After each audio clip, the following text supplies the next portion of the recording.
오늘도 우리 주님 예수 그리스도의 이름으로 여러분 한 분 한 분을 축복합니다. 아멘. 오늘 말씀 보면 예수님의 공생애가 시작되는 것을 보게 됩니다. 예수님이 이 땅에 한 아기로 오신 후로 30년 동안 공생애를 준비하며 사셨죠. 30세까지의 예수님의 생애를 사생애, 사적 생애라고 말씀하죠. 그리고 이제 예수님이 메시아로서 그리스도로서 하나님의 아들로서의 사명을 30세에 시작하게 됩니다. 그 생애를 공적 생애, 공생애다 이렇게 말씀을 드리는 것이죠. 그러면 예수님은 공생애를 어떻게 시작하셨을까요? 예수님은 공생애의 시작을 세례 요한에게 세례받으심으로 시작하셨습니다. 13절 말씀 볼까요? 공생애를 시작하시기 전에 이런 말씀으로 시작되죠. 이때에 예수께서 이렇게 말씀하고 있습니다. 이때에 때가 되었기 때문에 예수님이 요한에게 세례를 받으려고 하셨다 이렇게 말씀하고 있죠. 때라는 말씀이 나옵니다. 그러니까 예수님은 공생애를 시작하실 때 철저하게 하나님이 정하신 때를 따라서 일하셨다고 말씀하고 있는 것입니다. 이때라는 말은 하나님이 정하신 때를 말씀하고 있는 것이죠. 여러분, 이 모든 세상은 하나님이 정하신 때가 있는 것 아니겠어요? 예를 들면 하나님의 아들 이 땅에 오실 때도 갈라디아서 4장에 보게 되면 때가 참에 하나님이 그 아들 예수님을 이 땅에 보내셨다. 때가 참에 이런 말씀으로 갈라디아서 4장에 보게 되면 예수님 이 땅에 오실 때도 아무 때나 오신 게 아니에요. 하나님이 정하신 때가 있다고 말씀하고 있는 것이죠. 전도서에 보게 되면 범사의 기한이 있고 천하만사가 다 때가 있다 이렇게 말씀하고 있는 것이죠. 그러니까 우리는 알 수 없지만 이 모든 우주의 모든 역사를 주관하시는 하나님은 하나님이 정하신 때에 따라서 그 일을 하신다고 말씀하고 있는 것입니다. 그러니까 예수님이 이 땅에 한 아기로 오시는 것도 하나님이 정하신 때가 있어요. 또 예수님이 십자가에서 돌아가실 때도 하나님이 정하신 때에 돌아가셨습니다. 사실 예수님을 죽이려고 했던 사람들이 있었잖아요. 그들이 예수님을 여러 차례 죽이려고 했지만 죽일 수 없었어요. 왜 그랬을까요? 예수님이 십자가 지시는 것도 하나님이 정하신 때가 있기 때문인 것이죠. 사실 예수님이 마지막 십자가 지실 때 예수님을 죽이려 했던 사람들이 서로 모의했습니다. 뭐라고 모의했냐면 명절에는 예수를 죽이지 말자. 왜냐하면 명절에는 예루살렘에 수많은 사람들이 모이는 것이죠. 사람들이 많이 모이면 예수님을 어떤 사람은 선지자로 믿는 사람도 있고 어떤 사람은 하나님의 아들로 믿는 사람도 있어요. 하나님이 약속하신 메시아가 왔다고 믿는 사람도 있어요. 그런데 만약에 그런 예수님을 죽이려고 하면 밀란이 일어날 수가 있는 것이죠. 예루살렘에 소동이 일어날 수가 있는 것이죠. 그러니까 사람이 많이 모이는 명절에는 하지 말자. 이것이 바로 예수님 죽이려 했던 사람들의 계획이었어요. 그런데 여러분 아시죠? 예수님은 유대인의 명절 6월절 어린 양으로 이 땅에 오셨습니다. 그리고 예수님은 6월절의 어린 양으로 십자가에 달려 돌아가셨죠. 그러니까 예수님은 이 땅에 오시는 것도 하나님의 때, 그리고 십자가에서 죽으시는 것도 하나님이 정하신 때, 그리고 예수님이 공생애를 시작하실 때도 이 때에 하나님이 정하신 때에 그 일을 하셨다고 말씀하고 있는 것이죠. 실제로 마가복음 1장에 보게 되면 예수님께서 공생애를 시작하시면서 하신 첫 말씀이 이런 말씀입니다. 때가 찼고 하나님의 나라가 가까이 왔으니 회개하고 복음을 믿어라. 물론 이제 지난 시간에도 예수님이 첫 말씀, 공생의 첫 말씀이 회개하라, 천국이 가까이 왔느니라 이런 말씀을 세례 요한도 했고 예수님도 똑같은 말씀을 했다는 것을 말씀을 드렸어요. 그런데 마가는 마가복음 1장에서 회개하라, 천국이 가까이 왔느니라는 말씀 앞에 하나의 말씀을 덧붙였습니다. 때가 찼고 이렇게 말씀하고 있습니다. 때가 찼고 하나님의 나라가 가까이 왔으니 회개하고 복음을 믿으라. 그러니까 하나님의 나라가 임하는 때가 찼다는 것입니다. 다시 말하면 예수님이 이 땅에 공생애를 시작하신다, 이렇게 말씀하고 있는 것이죠. 그러니까 성경은 예수님이 공생애를 시작하실 때도 이때 하나님이 정하신 때 그 일을 하셨다고 말씀하고 있는 것입니다. 사람은 다 자기 때에 관심이 있잖아요. 그런데 예수님은 아버지의 때가 소중하다고 말씀했습니다. 사도행전 1장에 보게 되면 예수님께서 이제 십자가에 죽으시고 3일 만에 부활하시니까 영광의 예수님을 제자들이 목격했잖아요. 예수님이 영광의 주님, 죽음조차도 이기시는 영광의 주님, 능력의 예수님 만나게 되니까 제자들에게 소원이 있었잖아요. 이스라엘 나라가 로마라는 나라에서 압제당하고 고통당하고 있었습니다. 그러니까 이제 제자들이 예수님께 나와서 예수님께 질문하죠. 주님, 이스라엘 나라를 회복하심이 이때니까 이제 때가 되셨습니까? 이제 로마를 물리치고 이제 우리의 왕이 되어 주십시오. 때가 되었습니다. 라고 이제 제자들이 예수님에게 요청하죠. 근데 예수님 뭐라고 말씀하셨어요? 때와 시기는 아버지께서 정하셨으니, 이렇게 말씀하고 있어요. 때와 시기, 때는 하나님이 정하셨다고 말씀하고 있습니다. 그러니 너희가 알 바 아니다, 이렇게 말씀하셨어요. 그러니까 때라고 하는 것은 이스라엘 나라를 회복하는 때든지 혹은 우리의 인생의 어떤 기도 제목이 이루어지는 때든지 우리는 이때에 응답해 주세요, 이때 역사해 주세요 라고 말할지 모르겠지만 예수님은 때와 시기는 아버지께서 자기의 권한에 두셨다라고 말씀하면서 때는 하나님 아버지가 정하셨고 모든 역사는 하나님 아버지가 정하신 때에 이루어진다, 이렇게 말씀하고 있는 것이죠. 자, 그러므로 여러분, 예수님이 땅에 오신 사건도, 예수님이 공생애를 시작하신 사건도, 예수님께서 십자가에 죽으시는 사건도 다 하나님이 정하신 때에 따라서 움직이셨다면 여러분, 예수님에게만 하나님의 때가 있겠어요? 다시 말하면 뜻이 있는 것이고 때가 있는 것 아니겠어요? 하나님이 정하신 뜻이 있고 그 뜻은 하나님이 정하신 때에 이루어지는 것입니다. 여러분, 예수님만 하나님 아버지의 뜻과 때에 따라서 이루어졌겠어요? 여러분의 인생도 하나님께서 여러분을 향한 뜻과 계획이 있다는 것 믿으시기를 바랍니다. 그러나 그 하나님이 정하신 뜻과 때는 언제 이루어지겠어요? 하나님이 정하신 때에 이루어지는 것이죠. 그러므로 우리는 단지 기도할 뿐이요, 하나님께 맡길 뿐이죠. 나를 향하신 하나님 아버지의 뜻이, 계획이, 섭리가 있는 줄로 믿습니다. 그러나 하나님이 이루시는 것은 내가 정한 때가 아니고 비록 내 마음에 조급한 마음이 있을 수도 있겠지만 나의 때가 아니라 아버지의 때에 이루어진다는 것 믿으시기를 주의 이름으로 축복합니다. 그래서 예수님은 이때 아버지가 정한 때가 이르렀을 때 요한에게 세례를 이제 받게 되시고 공적생애 공생애를 시작하시게 되는 것입니다. 여러분, 예수님은 죄 없으신 분이잖아요. 여러분, 세례는 죄인이 받는 것 아니겠어요? 세례는 죄인이 죄를 회개하고 죄 씻음 받고 거듭나기 위해서 세례받는 것 아니겠어요? 그런데 예수님은 죄가 없으시잖아요. 예수님은 의인이시지 않겠어요? 세례 받으실 필요가 없겠죠. 그런데 예수님은 세례 요한에게 세례 받으심으로 공생애를 시작하셨습니다. 왜 그러셨겠어요? 죄 없으신 예수님이지만 죄인된 우리의 죄를 짊어지시고 죄인의 한 사람으로서 죄인들의 대표로서 세례 요한에게 세례 받으셨다고 말씀하고 있는 것입니다.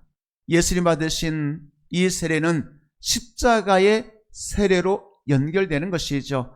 예수님이 요한에게 세례 받으셨다의 그 말은 예수님의 십자가의 세례, 고난의 세례, 죽음의 세례를 받으셨다는 것으로 연결되는 것입니다. 그러니까 예수님은 죄가 없으셨지만 죄인된 우리의 죄를 짊어지시고 우리의 죄를 용서하시기 위해서 죄인의 한 사람으로서 세례 받으셨다고 말씀하고 있는 것입니다. 왜냐하면 그 예수님은 유월절 어린 양으로 이 땅에 오셨기 때문이죠. 유월절 어린 양은 무슨 의미겠어요? 어린 양이 피 흘리고 죽음으로 이스라엘 백성들이 출애굽 구원하게 되었잖아요. 예수님은 여러분들의 죄를 용서하시고 구원하시고 참된 자유와 해방 주시려고 하나님의 어린 양으로 이 땅에 오셨다는 것 믿으시기를 주의 이름으로 축복합니다. 이렇게 예수님은 공생애를 시작하실 때에 요한에게 세례받음으로 시작하셨습니다. 이제 예수님은 공생의 첫 발을 내디게 되었을 때 예수님께서 이제 시작하셨다는 것은 예수님의 공생의 메시아의 그 길을 마지막까지 끝까지 가셔야 되지 않겠어요? 십자가에서 죽으시는 그 순간까지, 그리고 죽으시고 부활하시는 그 순간까지 끝까지 예수님은 가셔야 되겠죠? 하나님께서 그 아들 예수님을 이 땅에 보내셨잖아요. 하나님의 영광과 보좌에 앉아 계신 그 아들 독생자 예수님을 이 땅에 보내셨잖아요. 여러분을 구원하시려고 보내셨죠. 그러니까 예수님은 아버지의 뜻을 따라서 순종하심으로 하늘 영광 보좌 버리시고 낮고 천한 이 땅에 말씀이 육신되어 내려오신 것 아니겠어요? 그리고 이제 그 생애를 시작하시는 것이죠. 예수님의 공생의 생애는 바로 유월절 어린 양의 생애이셨기 때문에 고난의 길이고 십자가에서 죽음의 길이셨죠. 그런 십자가를 향하여 나아가는 그 아들 예수님을 향하여 하늘 아버지께서는, 하나님 아버지께서는 그 예수님 손잡아 주시고 그리고 박수 쳐주시고 격려하시고 힘주시는 장면이 오늘 말씀이 되겠습니다. 그러니까 아버지 하나님이 그 아들 성자 예수님에게 잘했어. 네가 걸어가는 그 길은 십자가의 길이라 할지라도 내가 너를 인정해, 내가 너를 사랑해, 내가 너를 격려해, 내가 너와 함께 할 거야, 내가 너와 동행할 거야, 내가 너에게 힘을 줄 거야, 내가 너를 위해서 박수 쳐주마. 이것이 바로 오늘 말씀이 되겠습니다. 그러니 예수님은 사명 감당하기 전에 아버지의 격려를 받으셨다는 것이 되겠죠. 그러면 첫 번째로 하나님은 예수님을 어떻게 격려하셨을까요? 첫 번째로 생각해 보게 되면 하나님은 예수님을 격려하셨다 그랬잖아요. 하나님은 예수님에게 공생애를 시작하시기 전에 아버지의 영광을 보여주심으로 공생애 시작하도록 도와주셨습니다. 아버지 영광을 보여주셨다는 것이죠. 16절 말씀 볼까요? 그러니까 우리가 하나님 앞에 때로 주의를 감당할 때 혹은 믿음의 길을 걸어갈 때 동일하겠죠? 예수님처럼 믿음의 길을 걸어가고 아버지 뜻에 순종하고 아버지를 위한 사명의 길을 걸어갈 때 우리는 아버지 하나님께 격려 받아야 되겠습니다. 어떻게 격려받을까요? 아버지의 영광을 목격해야 되겠습니다. 우리가 내 힘으로 내 능력으로 하나님의 일을 할 수가 없어요. 심지어 예수님도 하나님의 아들이셨지만 하나님이셨지만 아버지 하나님의 격려가 필요했다 그 말이죠. 여러분, 성경은 우리들에게 격려하라고 말씀하고 있습니다. 히브리서 10장에 보게 되면 서로 격려하라 이렇게 말씀하고 있죠. 여러분, 우리가 믿음의 길을 걸어갈 때 사실 쉽지 않은 길이잖아요. 우리가 사명의 길을 걸어갈 때 쉽지 않은 길이죠. 그런데 우리가 서로 물고 뜯는 사람들이 있어요. 한 교회 내에서 똑같이 하나님을 섬기고 하나님의 교회를 섬긴다 그러지만 나와 생각이 다르다고 비판하고 판단하고 성경에 있는 표현대로 말한다면 물고 뜯는 그런 삶을 살면 피차에 다 망하겠죠. 그러나 서로가 서로를 격려하고 선행과 사랑을 서로 격려할 때 우리가 함께 그 길을 걸어갈 수 있는 것 아니겠어요? 여러분, 사람과 성도와 성도, 사람과 사람 사이도 격려가 필요하겠지만 여러분, 오늘 이 아침에도 여러분들이 교사의 사명을 감당하고 또 각자 이제 악기나 혹은 연주로 혹은 차량으로 여러 가지 봉사할 때에 여러분들이 예배자로 이 땅에서 걸어갈 때 하나님 아버지의 격려받는 여러분 되기를 주의 이름으로 축복합니다. 하나님 아버지의 격려, 특별히 첫 번째 격려가 뭐겠어요?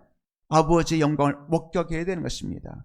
예수님께서 세례받으시고 올라오실 때에 하늘이 열렸다고 말씀하고 있어요. 하늘이 열렸다는 말은 무슨 뜻이겠어요? 하늘에 누가 계시겠어요? 하나님의 보좌에, 하늘의 보좌에 하나님께서 앉아 계시는 거죠. 그러니까 예수님은 세례받으시고 올라오실 때 하늘이 열리고 아버지의 영광을 목격했다고 말씀하고 있는 것입니다. 그 말은 뭐겠어요? 하나님께서 성자 예수님에게 공생애를 출발하시는 예수님에게 내가 너와 함께 할 거야. 내가 지금 보좌에서 내가 너를 다스리고 이 세상 만물을 통치하고 있어. 이것을 보여주는 것 아니겠어요? 여러분, 오늘 시간 여러분들에게 하늘이 열리고 하늘문이 열리고 하나님의 영광을 목격하는 여러분 되기를 주의 이름으로 축복합니다.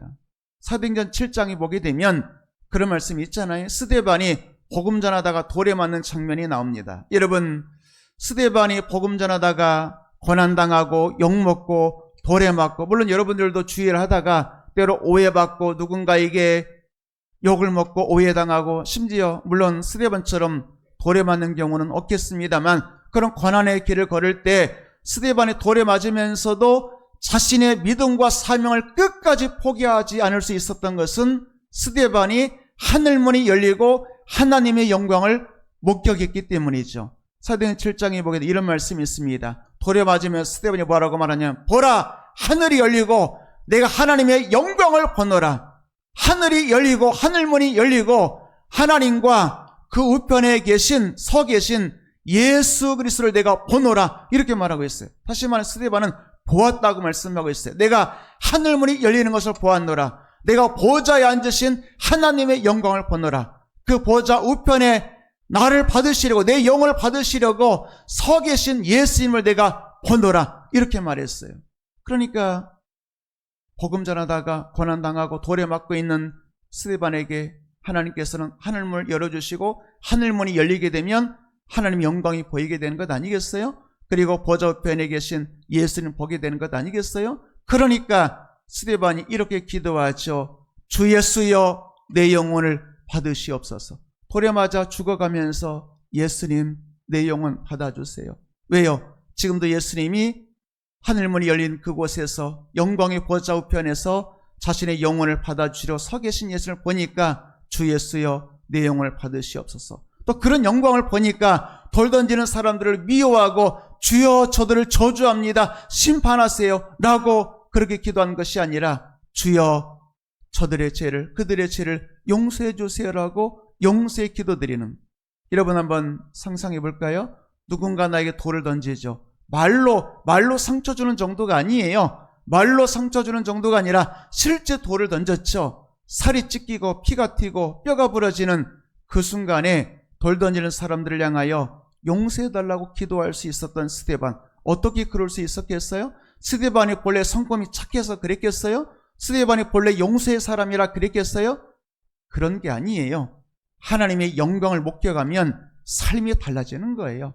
하나님의 영광, 하늘문이 열리고 하나님의 영광을 목격하면 사람이 달라진다는 것을 성경이 말씀하고 있는 것입니다. 여러분, 오늘 시간 그런 은혜가 있게 되기를 주의 이름으로 축복합니다. 누가복음 5장에 보게 되면 시몬 베드로가 예수님 처음 만나서 부름받는 장면이 나오잖아요. 여러분들이 잘 아는 것처럼 깊은 바다에 금을 던져 고기 잡으라 순종했죠. 2배가 잠길 정도로 물고기를 잡게 되었죠. 그때 말씀이 어떻게 이어지냐면 베드로가 이를 보고 뭘 봤어요? 밤새도록 금을 던졌으나 한 마리도 잡지 못한 물고기였잖아요. 그런데 주의 말씀, 예수님 말씀에 순종했더니 2배가 잠길 정도의 어마어마한 물고기를 잡게 하셨죠. 그런데 그때 베드로가 이를 보고 물고기를 보는 순간 예수님이야말로 하나님이셨구나, 예수님의 말씀이라면 바다의 물고기도 순종하는구나, 다시 말하면 하나님의 영광을 목격했다 그 말이죠. 그러자 베드로가 이렇게 말해요. 전에는 선생님 그렇게 말했어요. 기쁜 데로 가서 그물 내어 고기 잡아라. 선생님, 내가 밤이 새도록 그물 던졌으나 잡지 못했지만 그러나 선생님 말씀하니까 말씀에 의지하여 그물 던지겠습니다. 그러나 선생님이 아니에요. 창조 예수를 만난 순간 시몬의 첫 번째 반응은 예수님의 발 앞에 무릎을 꿇고 예수님 앞에 무릎 꿇고 말하는 것이죠. 주여, 주여라고 말하면서 주여 나를 떠나소서, 나는 죄인으로소이다, 이렇게 고백하게 되는 것이죠. 여러분, 오늘 시간 시몬의 변화는 예수님이 하나님이신 것을 목격하게 되었다는 것 아니겠어요? 하나님의 영광을 목격했다는 것이죠. 오늘 시간 여러분들도 예수님처럼 날마다 여러분들이 오늘도 예배드리는 목적이 뭐겠어요? 물론 영광의 하나님 예배하는 것도 되겠습니다만 이 험한 세상 살아갈 때 우리는 늘 연약하고 지치고 쓰러지잖아요. 내게 주신 이 사명 감당할 때 나는 할 수 없다는 고백할 수밖에 없잖아요. 그러나 우리가 끝까지 예수님의 십자가에 죽으시기까지 순종할 수 있었던 것은 하늘문이 열리고 하나님의 영광, 아버지 영광을 목격했기 때문입니다. 여러분, 오늘도 예배할 때에 여러분의 영혼에 하늘이 열리고 하늘문이 열리고 하나님 보좌에 앉아 계신 영광의 하나님을 목격하는 여러분 되기를 축복합니다. 하나님 만나야 돼요. 그래야 우리가 이 험한 세상에서 지치지 않고 쓰러지지 않고 누군가의 말 한마디에 가슴이 찢어서 포기하지 아니하고 혹은 세상에 험하고 실패하고 낙심된 상황에서 우리가 지쳐서 넘어지지 않고 끝까지 내가 가는 이 믿음의 길을 달려가려면 내 힘으로 되는 것이 아니고 나의 능력으로 되는 것이 아니고 나의 굳건한 결심으로 되는 것이 아니고 하늘이 열리고 하나님의 영광, 아버지의 영광을 목격해야 가능한 것이죠. 오늘도 그런 아버지 영광 목격하는 여러분 되기를 축복합니다. 그러니까 아버지 하나님은 공생애를 시작하시는 그 아들 예수님에게 잘했어. 네가 가는 길은 내가 정한 길이야. 내가 볼 때 너의 가는 길은 옳은 길이지. 너는 나의 말에 순종해서 가는 그 길은 당장에는 고난의 길이고 십자가 길이지만 그러나 그 길은 부활의 길이고 영광의 길이야. 내가 너를 격려해. 내가 너를 위해서 박수 쳐줄게. 내가 너를 위해서 너의 힘이 되어줄게. 너는 반드시 최후의 승리를 거둘 거야. 여러분 이런 격려를 해주셨다는 것이죠. 오늘도 하나님 아버지로부터 격려받는 여러분들을 축복합니다. 하나님은 여러분 격려하길 원하시는 거예요. 여러분들에게 힘주시고 박수 쳐주시고 격려해 주시길 원하시는 거죠. 그렇게 아버지의 격려는 아버지 하나님의 영광을 보여주는 것으로 격려하신다고 말씀하고 있죠. 오늘도 여러분 하나님의 영광을 목격하는 여러분 되기를 축복합니다. 여러분의 인생의 하늘문이 열리고 하나님의 영광의 보호자에 앉아 계신 아버지 영광 목격하는 여러분 되기를 축복합니다. 우리의 삶이 달라지는 것이죠. 낙심이 떠나가고 확신과 담대함이 우리에게 몰려오는 것 아니겠어요? 그렇게 하늘아버지는 그 아들 예수님의 첫 번째로 아버지 영광 보여줌으로 격려하셨죠. 두 번째가 되겠습니다. 하나님은 예수님을 어떻게 격려하셨을까요? 두 번째로 격려하실 때 아버지 영광도 보여주시지만 구체적으로 이 땅에서 일하실 수 있도록 성령을 내려주셨어요. 성령은 능력 아니겠어요? 여러분 오직 성령이 너에게 임하시면, 예수님도 그러셨잖아요. 제자들에게 사명 주실 때 성령이 너에게 임하시면 너희가 권능을 받고 땅끝까지 내 증인 되리라 말씀하신 것 아니겠어요?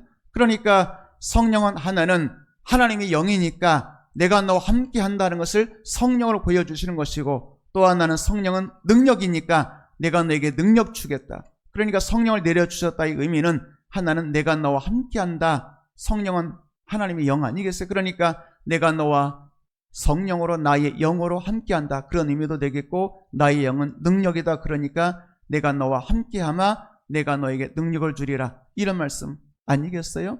다시 한번 16절 말씀 보게 되면 예수님께서 이제 세례받으시 올라오실 때 성령이 비둘기같이 내려 자기에게 임하신 것을 보셨다. 이렇게 말씀하고 있는 거잖아요. 성령이 임하는 것을 예수님이 보셨다는 겁니다. 그러니까 이제 예수님은 공생의 길을 시작하실 때 그 길은 얼마나 어려운 길일까요? 그 길은 얼마나 고난의 길일까요? 그 길은 십자가의 그 길 아니겠어요? 그런데 바로 그 출발은 첫 발을 떼는 그 예수님에게, 아들 예수님에게 아버지 하나님이 성령을 비둘기같이 내려주심으로 내가 너와 함께 한다는 것을, 내가 너에게 능력을 주신다는 것을 말씀하고 있는 것입니다.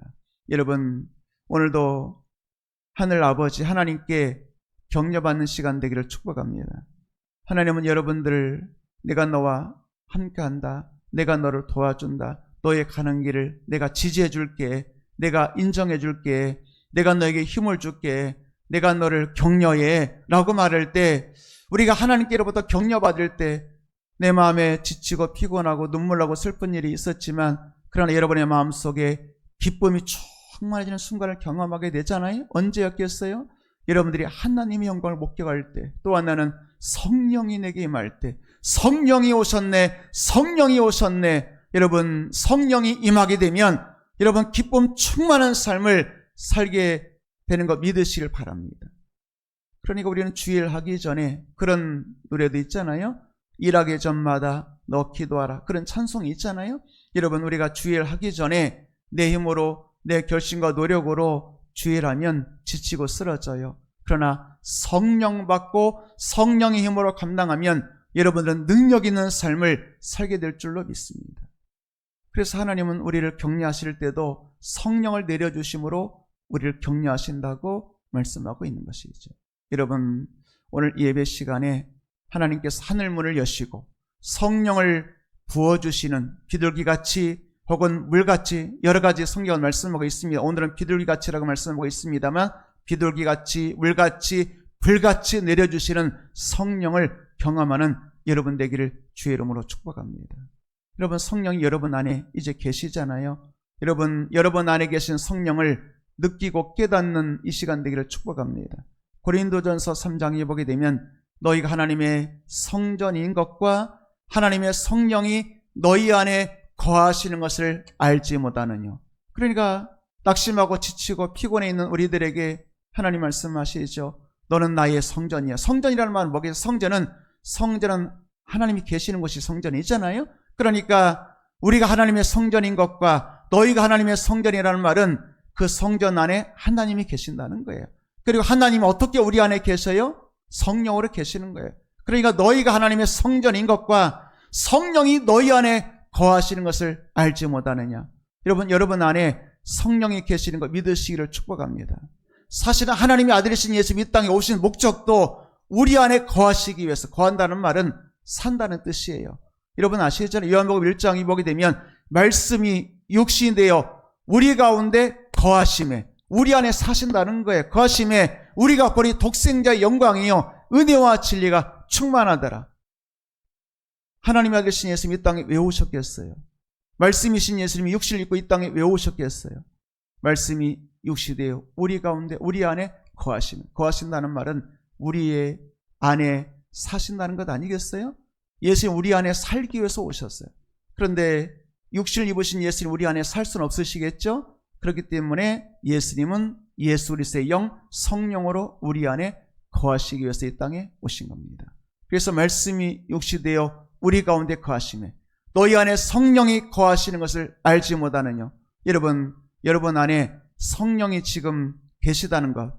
그래서 내주란 표현을 사용하기도 하잖아요. 성령의 내주하심. 우리 안에 성령님이 거주하신다는 의미죠. 여러분 이 시간 여러분의 몸이 하나님의 성전인 것과 여러분의 몸 안에 성령이 내주하신, 성령이 거하신다는 것을 믿으시기를 축복합니다. 그게 바로 뭐겠어요? 우리 안에 성령이 계시는 것을 느낀다는 의미는 하나님이 나를 지금 격려하고 계신다는 것을, 하나님이 지금 나를 지지하고 계신다는 것, 하나님이 내게 지금 힘주신다는 것을 말씀하고 있는 것입니다. 세상 사람 다 나를 버려도 아버지가 나를 지지해 주신다면, 세상 사람 다 나를 배신해도 아버지가 나를 격려해 주신다면 나는 다시 일어날 수 있는 것 아니겠어요? 예수님도 다 떠나갔잖아요. 십자가 지실 때도 다 떠나가고 사람들이 예수님을 향한 십자가에 못 박으러 소리치고 어제까지는 호산나 호산나, 어제까지는 호산나 외쳤던 사람들이 오늘은 십자가에 못 박고서서 외쳤던 그런 사람들을 볼 때 예수님의 사람들이 얼마나 상처 입으셨겠어요.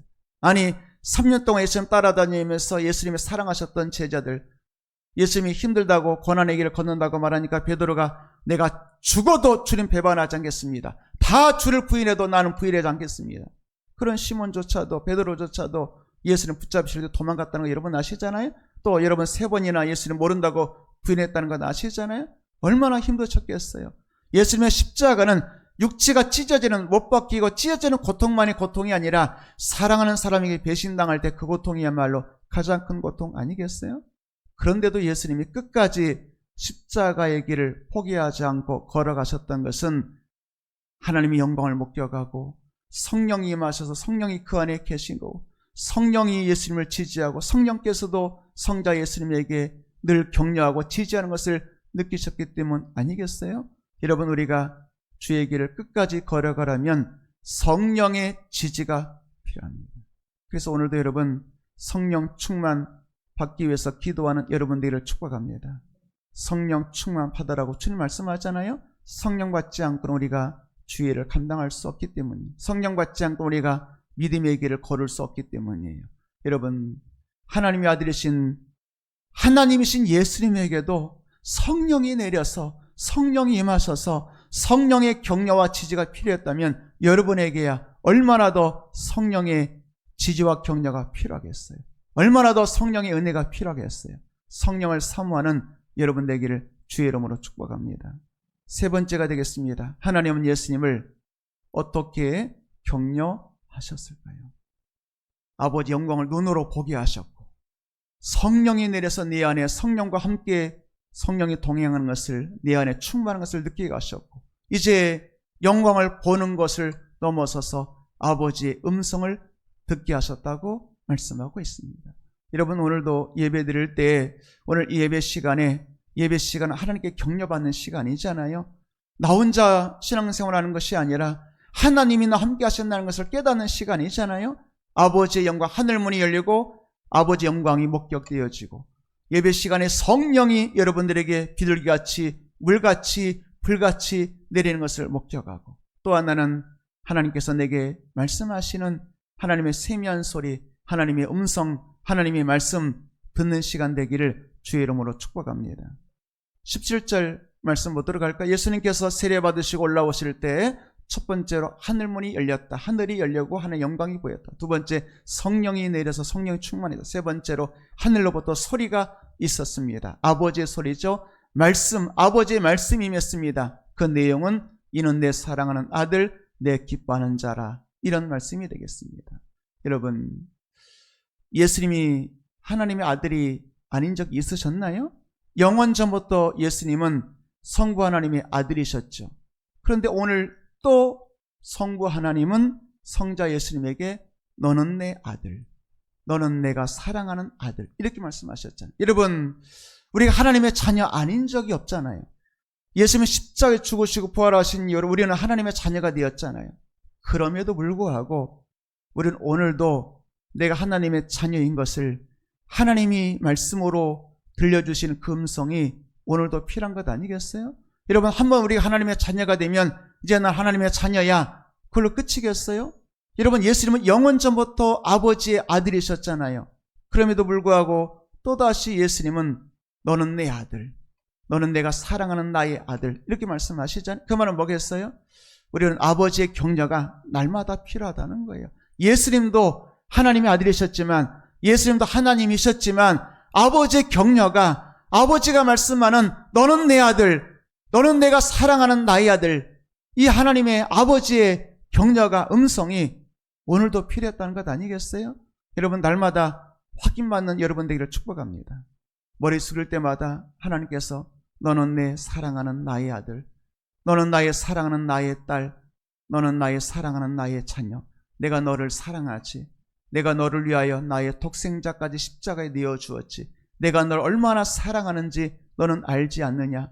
여러분, 오늘 시간, 오늘도 우리는 하나님의 격려가 필요한 겁니다. 오늘도 하나님의 지지가 필요한 겁니다. 오늘도 하나님이 힘주시는 하나님의 힘이 필요한 것이죠. 그게 뭐겠어요? 하나님의 음성을 듣는 거예요. 말씀을 통해서 너는 내 사랑하는 나의 아들, 너는 내 사랑하는 나의 딸, 너는 내 사랑하는 나의 자녀라고 하시는 하나님의 인정, 하나님의 음성, 하나님의 말씀이 오늘도 필요한 거죠. 그 다음 뭐라고 말씀하셨어요? 너는 내 사랑하는 아들, 내가 너를 기뻐하노라. 너는 내 기뻐하는 자라. 내가 너를 기뻐한다. 이렇게 말씀하셨죠. 여러분, 아버지가 아들에게 내가 너를 기뻐해, 내가 너를 사랑해 라고 말씀하셨는데, 예수님이 뭘 해서 기뻐하신 게 아니에요. 지금 여러분 아시잖아요? 공생 첫 발을 내딛는 거예요. 그 말은 뭐겠어요? 예수님이 아버지를 위해서 십자가 지신 이후의 이야기가 아니에요. 고난당하신 이후의 이야기가 아니에요. 돌에 맞고 욕먹고 십자가 지신 이후의 이야기가 아니에요. 십자가 지시기 전에 이야기 아니에요. 십자가가 아니라 기적 하나 행하기 전에 어떤 기적도 행하지 않았던 그때 이야기예요. 그러니까 아버지 하나님은 그 아들 예수님을 있는 모습 그대로, 뭘 해서가 아니라 기적을 행해서 헌신을 해서 십자가를 지어서가 아니라 오직 아들이기 때문에, 자녀이기 때문에 하나님은 예수님에게 너는 내 사랑하는 아들, 내가 너를 기뻐해, 이렇게 말씀하시는 거죠. 여러분, 우리가 뭘 해서 하나님이 나를 기뻐하는 게 아니에요. 우리는 내가 하나님께 충성하면 하나님 나를 기뻐하실 거야, 내가 헌신하면 하나님 나 사랑하실 거야, 아니에요. 여러분, 자녀가 뭘 해서, 무엇을 해서 아버지가 자녀를 사랑하는 게 아니잖아요. 자녀이기 때문에 사랑하는 거잖아요. 여러분들이 부족해도 연약해도 하나님은 아무것도 하나님 위해서 봉사한 것이 없어도 하나님은 여러분들에게 너는 내 사랑하는 나의 자녀, 너는 내가 기뻐해, 이렇게 말씀하시는 것 아니겠어요? 뭘 해서가 아니에요. 자녀이기 때문에 사랑하고 기뻐하는 거죠. 여러분, 우리가 의로워서 구원받았어요? 로마서에 있는 말씀처럼 우리가 아직 죄인 되었을 때 그리스도께서 우리의 죽으심으로 하나님께서 우리에 대한 자기의 사랑을 확증하셨느니라. 자격이 있어서 의로워서 구원받은 게 아니에요. 우리가 의로워서 하나님이 그 아들을 십자가에 내어주신 게 아니에요. 우리가 죄인 되었을 때 하나님 우리를 사랑하셨기 때문에 우리가 자녀가 된 것 아니겠어요? 자녀가 된 지금도 마찬가지. 나 부족하지만, 연약하지만, 나 주를 위해서 드릴 것 하나 없지만, 아무것도 없지만, 아니 지난 일주일의 삶을 돌이켜볼 때 나 부끄럽고 자격 없지만, 그러나 자격 없어도 아무것도 주를 위해서 한 것이 없어도 하나님은 우리에게 말씀하시죠. 너는 내 사랑하는 나의 자녀, 내가 너를 기뻐해.